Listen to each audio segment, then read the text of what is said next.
ಧರ್ಮಸ್ಥಳ ಕ್ಷೇತ್ರದ ಬಗ್ಗೆ ನಡೀತಾ ಇರತಕ್ಕಂಥ ಘಟನೆ ಅತ್ಯಂತ ದುರದೃಷ್ಟಕರ. ಒಂದು ಧಾರ್ಮಿಕ ಶ್ರದ್ಧಾ ಕೇಂದ್ರವನ್ನು ಅನಗತ್ಯವಾಗಿ ಟೀಕೆ ಮಾಡುವ ಮೂಲಕ ಅನಾಮಿಕ ಎನ್ನುವ ಹೆಸರಿನಲ್ಲಿ ಪ್ರಚಾರವನ್ನು ಪಡೆದು ಸಮಾಜದಲ್ಲಿ ಶಾಂತಿಯನ್ನು ಹಾಳು ಮಾಡ್ತಕ್ಕಂಥ ಪ್ರಯತ್ನ ನಡೀತಿರುವುದನ್ನು ನಾನು ಅತ್ಯಂತ ಬಲವಾಗಿ ಖಂಡಿಸ್ತೇನೆ.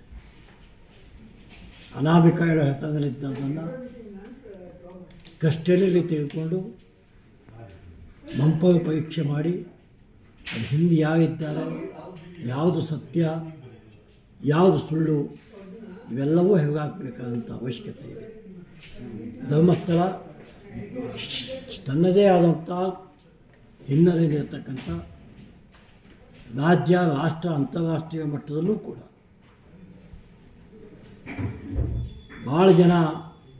ಭಾಳ ಜನರ ಶ್ರದ್ಧೆಯ ಕೇಂದ್ರವಾಗಿರೋದ್ರಿಂದ ಇದರ ಬಗ್ಗೆ ಬರ್ತಕ್ಕಂಥ ಅಪಚಾರ ಮಾತುಗಳು ನಿಲ್ಲಬೇಕು. ತಪ್ಪಿದ್ದವ್ರ ಮೇಲೆ ಕ್ರಮ ತೆಗೆದುಕೊಳ್ಳೋ ಬಗ್ಗೆ ನಮಗೆ ಯಾವುದೂ ಆಕ್ಷೇಪ ಇಲ್ಲ.